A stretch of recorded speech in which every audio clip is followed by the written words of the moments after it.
All right, music fans, welcome back. Harmless Dave here, talking real music in real time for one or two people out there just like you and just like me. All right, I'm going to be talking about this foreigner dispute over the song I Want to Know What Love Is. You might want to change the title to I Want to Know What Money Is, all right? But before we get there, this guy I saw over the weekend, his name is Eric Demmer, all right? And he is a sax player, as you can see. He's got this amazing band. I went to see the show for $15. $15. I saw 3 bands, all of them amazing, excellent music, real musicians. The world-famous Buckingham Blues Bar, located in Fort Myers, just a spectacular day weather-wise, too. It was just... and I don't go to a lot of concerts. It was in the middle of the day from 2 to, 8 p.m. You can't beat that time frame if you want to go see a show. Anyway, this guy just blew me away, as well as the Chris O'Leary Band and the house band, which is phenomenal. So, if you're down here in Southwest Florida, you should check out the world-famous Buckingham Blues Bar. But yes, there is real music out there. And there are real musicians that are not phoning it in. There's no auto-tune. There are no vocal enhancements. There are no backing tracks. This is the actual real McCoy. So anyway, folks, that's it on that. Just fantastic. Also, don't forget about Modern Retro Radio, modernretrofm.com, playing the music that few other radio stations have the courage to play. So check out their playlist, modernretrofm.com. Now, on to the foreigner money dispute. Lou Gramm is out there doing interviews again, and he's talking about the song I Want to Know What Love Is. I may have covered this to some extent, but I'm going to weigh in again. I'm going to do a little bit of everything. I want to make a little bit of a footnote here, though. Just put it in right here. Here's the footnote. I was probably the biggest defender of Lou Gramm when I started this channel from 2017 up until maybe 2021. I was doing a lot of positive videos about Lou Gramm, talking about the surgery he had, talking about how few vocalists beat Lou Gramm. That's Lou in his prime, though. Keep that in mind. You compare Lou in his prime to guys like Steve Perry and Jimmy Jamison and Steve Walsh and some of the great singers of the rock era. You can easily make an argument that Lou Gramm is the best. He's just amazing. Now, it's 2023, and I try to be somewhat diplomatic about this, but things have changed quite a bit. I did get a video from one of the patrons here on my platform. His name is Tony, and he says, "Hey, Lou sounds better than he's ever sounded here," or "I can't believe how good Lou sounded." And I listened to it, and for Lou's current situation, I would have to agree that Lou really pulled out all the stops on the song that we're talking about here, the song I Want to Know What Love Is. But comparing the current Lou to the Lou in his prime is difficult. One of the things that I used to explain to people is that Lou had brain surgery, all right? And prior to the brain surgery, I think the last thing he did was he worked on an album with the Christian rock band Petra, one of my favorite rock bands of all time. And the album was called Petra Praise 2. And Lou was on there. And he sounded just like the Lou that we know from the days of Cold as Ice to, I Want to Know What Love Is and Hot Blooded and all those songs. He sounded just like that Lou. After the surgery, things changed a lot. And at that point, Mick Jones made the decision to say to Lou, "Hey, I can't have you doing this." And he replaced Lou with Kelly Hansen. And Kelly Hansen has been in the band, of course, ever since. And Foreigner is on their farewell tour. By the way, Lou Gramm the door apparently is open for Lou if he wants to show up and sing again with Foreigner on their farewell tour. I think that would be a great idea. So I don't have an axe to grind against Lou Gramm. I'm just trying to put things into perspective and to give the audience maybe something different that they're not getting. You're going to hear about the financial dispute here. Lou Gramm was only offered 5% of the royalties on I Want to Know What Love Is. That's embarrassing. I agree with Lou Gramm. That's ridiculous. His vocal alone is probably worth 30 or 40% of the song. I get it. Mick Jones, it's his vision. It's a special song to Mick Jones. But you probably need to be a team player here. And I think something else kind of plays into this. Rock stars don't do well with money. They don't do well in many cases with women either. And the two things kind of intersect. Because if you got gold diggers showing up and saying, hey, you're Lou Gramm, or you're whoever, you're the best ever, and I love you, and I don't know, that person is 20 or 30 years younger than you, and they're hot on top of it, and you're like, well, I'm Lou Gramm, or I'm whoever, I think I should get married to this person. And a year or two later, you're wondering what the heck happened. Hopefully you had some kind of a prenuptial agreement to protect you from this type of behavior. I know sometimes things just don't work out, right? Coincidentally, it just didn't work out. So I can't blame these guys for the way other people, have treated them. However, at this stage, you've been around the block a few times. You would think, okay, maybe this person has ulterior motives. Maybe I should just pump the brakes on this relationship a little bit and not get into any legal contracts with this person, which would be a marriage contract, right? It's not easy getting out of a marriage. And if there's money involved and you're worth a lot of money, that can make it even more difficult. Plus, a lot of rock stars today, they buy multiple houses. They buy expensive cars.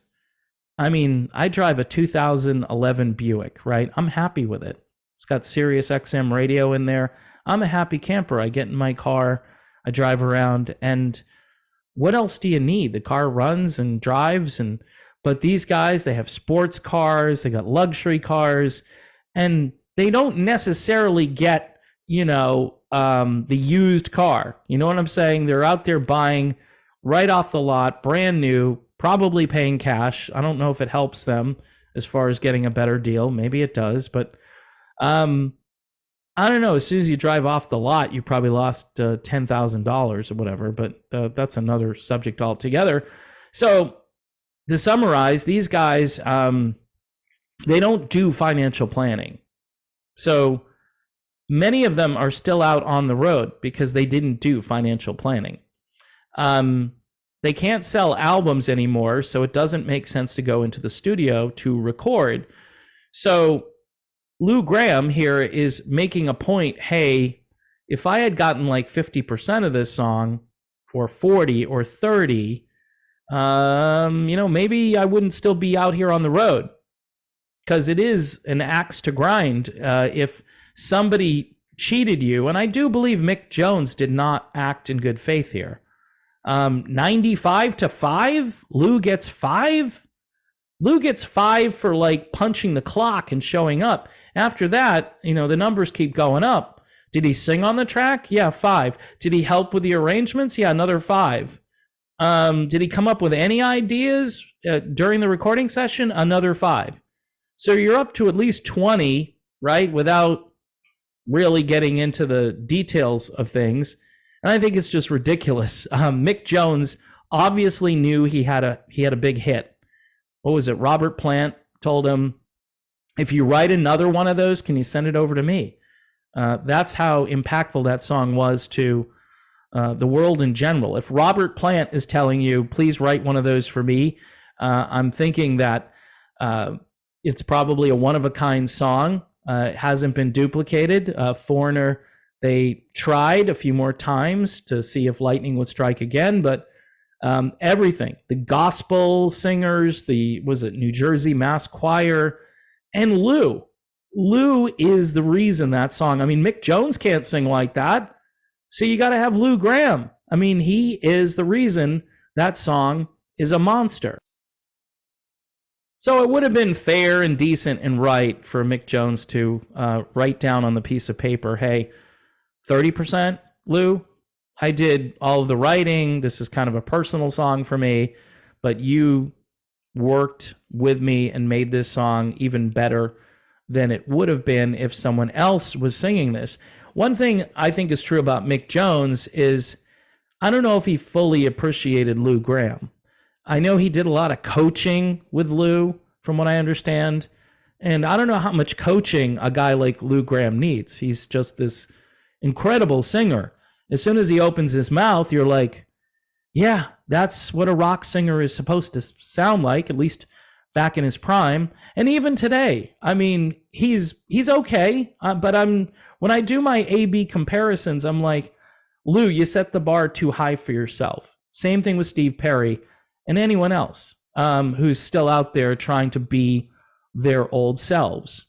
It's a rare thing, like a Mickey Thomas comes along, like a John Anderson comes along, and you're like, wow, they're kind of still the same person vocally. That's insane. But to sing at that super high level, you probably put a lot of strain and stress on your vocal cords.